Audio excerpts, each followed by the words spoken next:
Hi, this is Colin from Watch Off the Cuff, and today I'm responding to a question that came through on a video regarding basic lubricants for lubricating watch movements. And Tanko3691 on that video said, apologies for the question, but what grease could I use for the O-ring on the back of the case? And also, what would be the same for the push buttons, which were inoperative and I'm about to dismantle and clean? Sorry, I'm an enthusiast only, but have a G-Shock that needs love. You know, whether you do it professionally or not, we're all enthusiasts because no one would want to do this, I think, sometimes just on purpose for fun. I mean, if you're an enthusiast, you find it fun, but some things about watchmaking are so frustrating.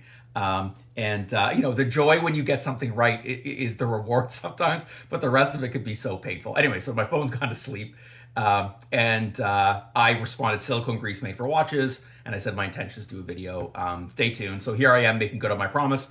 Tanko3691 was kind enough to say, hey, congratulations, you'll be the first person to properly address this particular question, given that no video exists. I hope I can do it justice.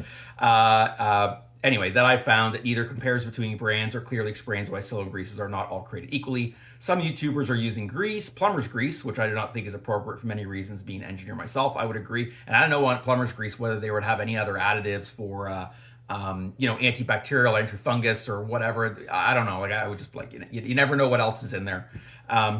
So anyway, he continues and said, clearly there's a difference between holding the gasket with a water-resistant grease in place for the backplate versus lubricating and waterproofing the sealing O-rings on the button plunger. Or is there? Anyway, you are the only person to respond. I really thank you for that. So look forward to seeing the video. Kind regards, Thomas. Okay, so I'm making good on my promise, Thomas. So first of all, generally speaking, and when I start out, if you say the enthusiast route, I use this. It was made by Anchor. Anchor's like kind of a no-name economy brand. I've had this for so long I couldn't even tell you where I've got it. I probably used about half of this cup at this point. A little goes a long way. Anyway, silicone grease for watches. That's what I would recommend. And then for years I used this grease pad. I put the O-ring in there, you swoosh it around, whatever, it gets the right amount of grease, and away you go. So that was my kind of like intro to it. However, today I would suggest using Silocon-7, which is what I use as a general purpose grease for O-rings, both for plungers, anything that's going to be sealing against the outside world for the watch case. So same thing, you put the O-ring in there, you give it a whoosh around, and away you go. So I can tell you the specification for Silocon-7, and there are other options. I will give other options as well. So I'll go over. I'm going to be shamelessly pull this from my own website. I do sell this at watchoffthecuff.com, especially if you're in North America. You pick it up and I can ship it out to you. Anyway, so of course this is for applying the correct amount to O-rings. Silocon-7 is a high-performance grease used as a high-vacuum pressure waterproof watch case sealant for O-rings and gaskets. It will not evaporate, vaporize, harden, or break down, and will not affect watch oils. Unaffected by temperatures from minus 280 degrees Fahrenheit to 435 degrees Fahrenheit, or by, my phone went to sleep, moisture, salts, acids, fungi, alkali, or sweat. So here we have a very, very stable grease that is fairly thick, it's fairly viscous, and I'll show you about what these greases are in terms of like how thick they are. And we don't have to worry about, it's clearly made for this purpose. It's not going to evaporate. It's not going to affect anything. It's not even going to have any adverse effects to the other greases inside there or lubricants inside the watch case. It's amazing how sensitive some of these things can be.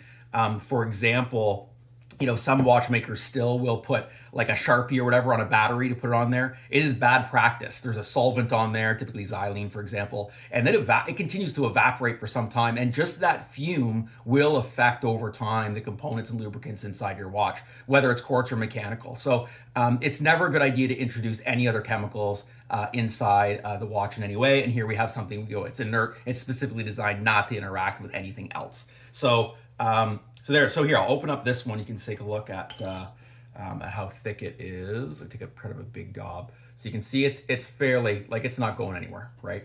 So anyway, that gives you an idea of what's available on that front. So that's Silocon-7. I would say that in close second, and you can buy this. I can get it in a special order. I can get this same kind of setup for Moebius 8513. So I just go figure. I was prepared.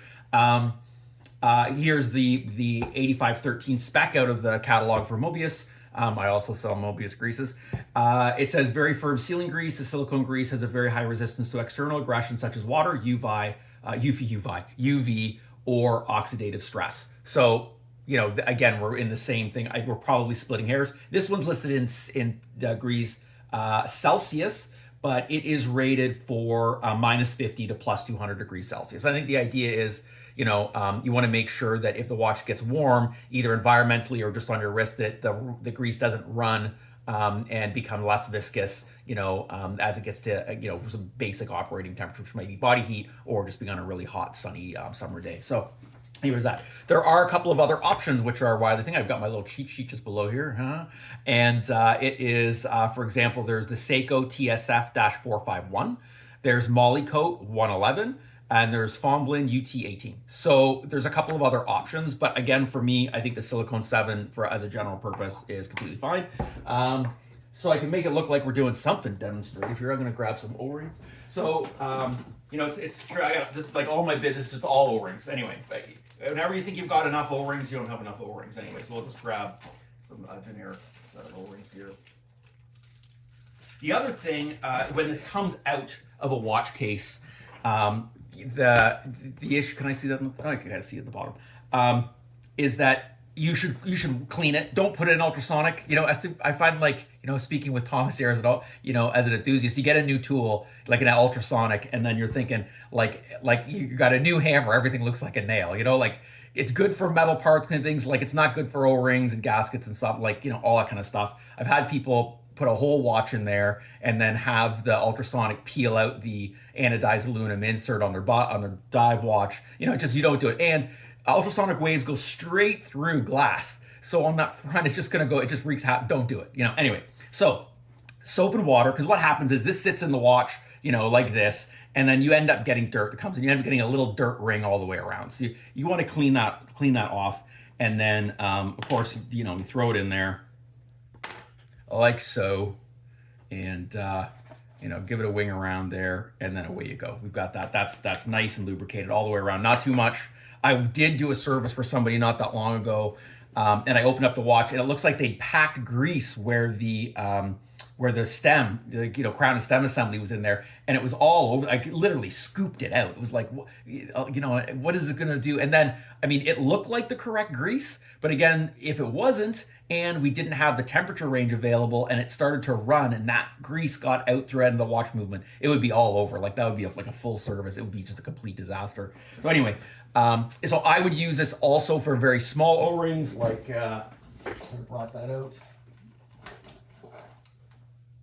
I know you can't see them anyway. That's for watch crowns. I could have been more prepared on this front, that's for sure. Anyway, I would use it across the gambit, and I would do small O-rings as well. Sometimes if they're smaller, I don't like how much is applied. Like this might not work for a very small O-ring. I'll take a toothpick and I'll take the grease and I'll manually put a little bit on it. Anyway, so the other thing too is if you're looking at, and I re-grease it every time. So the reason I do that is, number one, it is exposed a little bit on the edge. Sometimes we get a little water penetration or some sweat or grease or dirt or whatever gets into the sides. So we've lost some of the lubrication probably over time. I have open cases and they're really hard. So then you've got a screw back case that you've got that plastic that sat potentially for years and years. And now it's like the opposite equivalent of using like a rubber 8-ball to get the back off. You've got this other plastic resistance that's holding it back.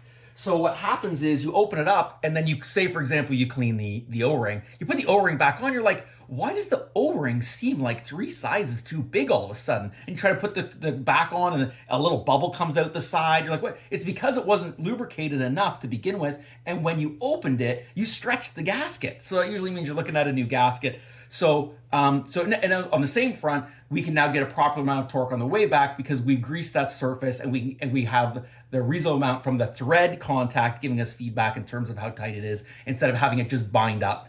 Sometimes the O-ring has been so dry that it literally just comes out in pieces. Like it's like 4 or 5 pieces, like it's like, about like 20 bananas all broken apart in little sections on the O-ring. So it's important to clean it, warm soap and water, and then re-lubricate it, and then put it back in, and then that should cover it. So yeah, I think I've covered it. Thomas, I'm glad I got to answer your question. And until next time, thanks. Cheers.